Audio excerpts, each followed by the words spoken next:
যদি আপনাকে বলা হয় একটি মাস আছে যেখানে আকাশের দরজা খুলে দেওয়া হয়, জাহান্নামের দরজা বন্ধ করা হয়, শয়তানকে শৃঙ্খলিত করা হয়, একটি মাস যেখানে একটি রাত 1000 মাসের চেয়েও উত্তম।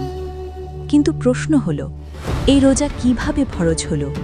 কেন আল্লাহ আমাদের ক্ষুধা, তৃষ্ণা, কষ্টের মাধ্যমে পরীক্ষা করেন?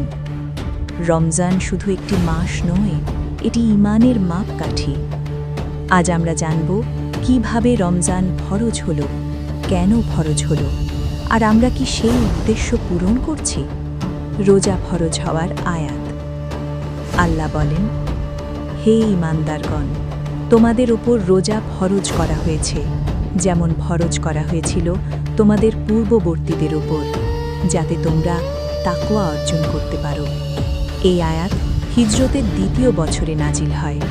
এটি ছিল একটি ঐতিহাসিক মুহূর্ত।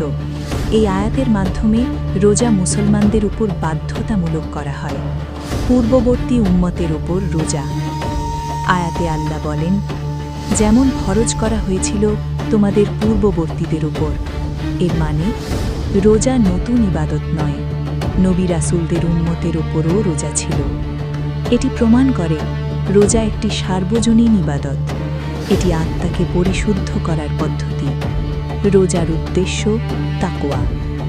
তাকওয়া মানে আল্লাহকে ভয় করা, আল্লাহর আদেশ মানা, গোপনে ও প্রকাশ্যে আল্লাহকে স্মরণ রাখা।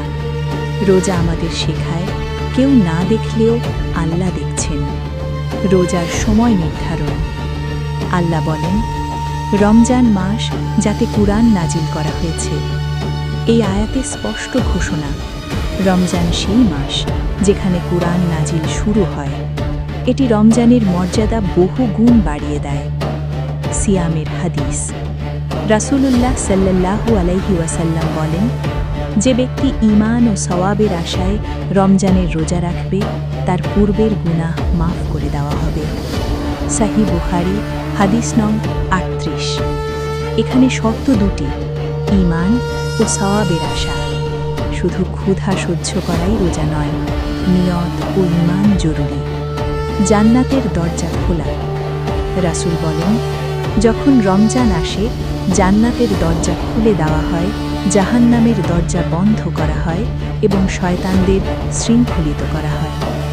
সহিহ বুখারী হাদিস নং 1899, সহিহ মুসলিম হাদিস নং 1079। এটি একটি বাস্তব ঘোষণা।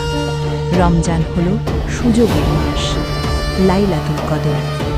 আল্লাহ বলেন, লাইলাতুল কদর 1000 মাসের চেয়ে উত্তম। সূরা আল কদর 97:3। এক রাত সমান 83 বছরের বেশি ইবাদত। কিন্তু আমরা কি সেই রাত খুঁজি? আজ আমাদের সমস্যা কি?